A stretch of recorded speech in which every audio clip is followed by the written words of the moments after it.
हर हर महादेव। शिवपुराण के इस एपिसोड में आप सुनेंगे 16वां अध्याय तथा 17वां अध्याय। 16वें अध्याय में देव प्रतिमा का पूजन तथा शिवलिंग के वैज्ञानिक स्वरूप का विवेचन मिलता है। ऋषियों ने कहा, साधु शिरोमणि सूत जी, हमें देव प्रतिमा के पूजन की विधि बताइए जिससे अभीष्ट फल की प्राप्ति होती है।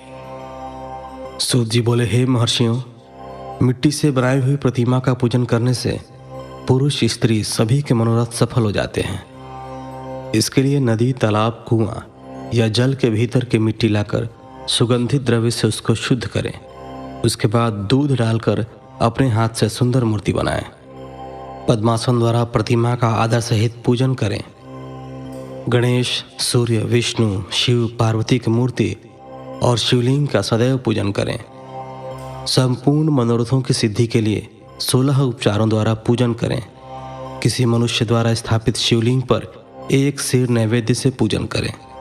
देवताओं द्वारा स्थापित शिवलिंग को 3 सिर नैवेद्य अर्पित करें तथा स्वयं प्रकट हुए शिवलिंग का पूजन 5 सिर नैवेद्य से करें। इससे अभिष्ट फल की प्राप्ति होती है। इस प्रकार सहस्त्र बार पूजन करने से सत्यलोक की प्राप्ति होती है। 12 अंगुल चौड़ा और 25 अंगुल लंबा यह लिंग का प्रमाण है और 15 अंगुल ऊंचा लोहे या लकड़ी के बनाए हुए पत्र का नाम शिव है। इसके अभिषेक से आत्मशुद्धि, गंध चढ़ाने से पुण्य, नैवेद्य चढ़ाने से आयु तथा धूप देने से धन की प्राप्ति होती है। दीप से ज्ञान और तांबुल से भोग मिलता है। अतएव स्नान आदि 6 पूजन के अंगों को अर्पित करें।